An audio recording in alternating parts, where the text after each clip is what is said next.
Assalamualaikum warahmatullahi wabarakatuh. Perkenalkan, nama saya Desya Jingsari, kelas 2A dengan NIM 151421014, jurusan Pendidikan Guru Sekolah Dasar, Fakultas Ilmu Pendidikan. Baiklah, dalam video saya ini saya akan menjawab ujian tengah semester dari mata kuliah Psikologi Pendidikan. Pertanyaan yang pertama, sebagai mahasiswa PGSD calon guru sekolah dasar, Anda dibekali dengan mata kuliah Psikologi Pendidikan. Menurut Anda, apa manfaat mata kuliah ini? Menurut saya, manfaat mata kuliah psikologi adalah dapat memilih dan menentukan tujuan, materi, alat, strategi pembelajaran yang sesuai dengan tingkat kemampuan intelektual anak didik. Siswa sekolah dasar khususnya kelas rendah sedang dalam tahap berpikir konkret permulaan. Oleh karena itu, tujuan belajar hendaknya yang sederhana dan dalam bentuk tingkah laku yang jelas.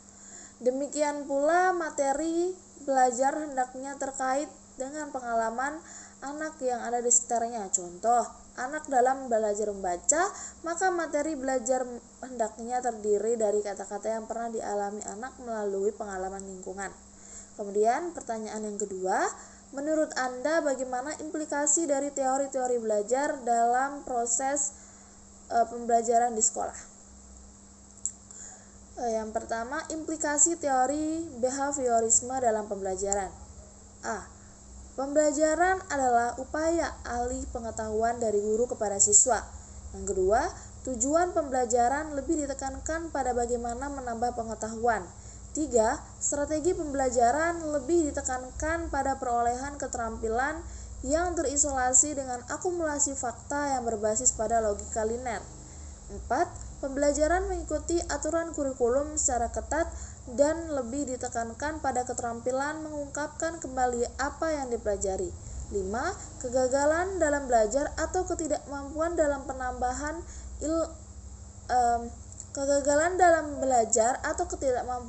penambahan pengetahuan dikategorikan sebagai kesalahan yang perlu dihukum, dan keberhasilan atau kemampuan dikategorikan sebagai bentuk perilaku yang pantas diberi hadiah. Kemudian yang keenam, evaluasi lebih ditekankan pada respons pasif melalui sistem paper and pencil test dan menuntut hanya ada satu jawaban yang benar. Dan demikian, evaluasi lebih ditekankan pada hasil dan bukan pada proses atau sintesis antara keduanya. Kemudian, teori selanjutnya, implikasi teori kognitivisme dalam pembelajaran. Bagi para penganut aliran kognitivisme, pembelajaran dipandang sebagai upaya memberikan bantuan kepada siswa untuk memperoleh informasi atau pengetahuan baru melalui proses discovery dan internalisasi. Kemudian selanjutnya, implikasi teori konstruktivisme dalam pembelajaran. Bagi kaum konstruktivis, mengajar bukanlah kegiatan memindahkan pengetahuan dari guru kepada siswa, melainkan suatu penciptaan suasana yang memungkinkan siswa membangun sendiri pengetahuannya menurut prinsip konstruktivisme. Guru berperan sebagai mediator dan fasilitator yang membantu agar proses belajar siswa berjalan sebagaimana mestinya. Kemudian pertanyaan yang ketiga, saat Anda menjadi guru, Anda akan menghadapi siswa dengan berbagai karakteristiknya atau perbedaannya. Bagaimana upaya Anda menghadapi perbedaan individu tersebut, baik dari segi intelijensi maupun kepribadian?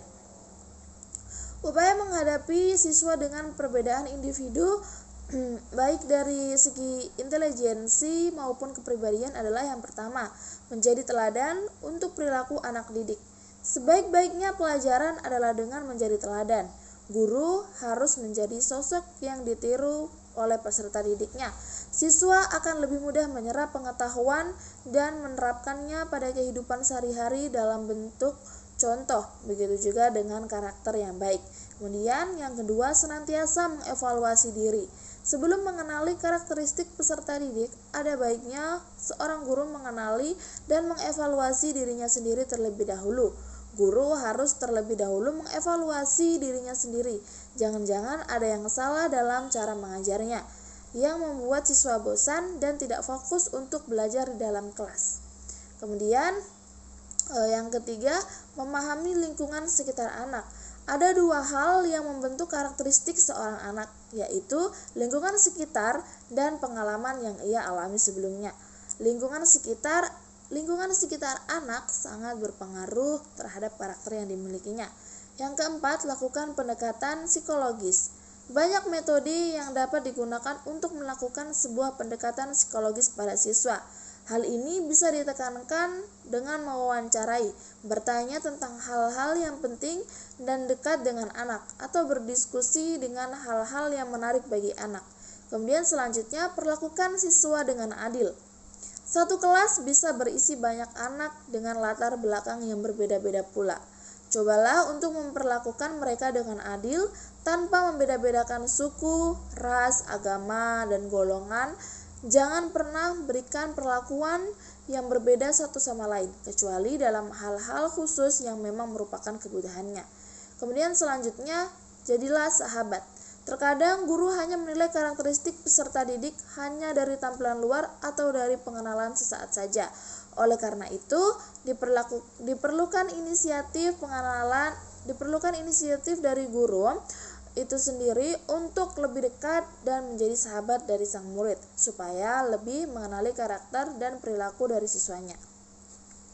Kemudian pertanyaan yang terakhir, dalam perspektif psikologi pendidikan, peran guru sebagai pendidik dan pengajar amat penting.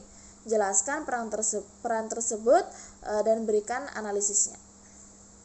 Peran guru sebagai pendidik. 1. Guru sebagai pendidik. Peran guru sebagai pendidik merupakan peran-peran yang berkaitan dengan tugas-tugas memberikan bantuan dan dorongan atau supporter, kemudian tugas-tugas pengawasan dan pembinaan atau supervisor, serta tugas-tugas yang berkaitan dengan mendisiplinkan anak agar anak itu menjadi patuh terhadap aturan-aturan sekolah dan norma hidup dalam keluarga dan masyarakat. Kemudian yang kedua, guru sebagai pengajar. Guru adalah seorang yang pekerjaannya mengajar. Maka dalam hal ini guru yang dimaksudkan adalah guru yang memberikan pelajaran pada sekolah-sekolah formal dan memberikan pelajaran mengajar materi yang diwajibkan kepada semua siswanya berdasarkan kurikulum yang ditetapkan. Peran guru ialah pola tingkah laku tertentu yang merupakan ciri khas semua petugas dari pekerjaan atau jabatan tertentu. Guru harus bertanggung jawab atas hasil kegiatan belajar anak melalui interaksi belajar mengajar. Baiklah, sekian video dari saya. Lebih dan kurangnya saya mohon maaf. Wabillahi taufiq wal hidayah. Wassalamualaikum warahmatullahi wabarakatuh.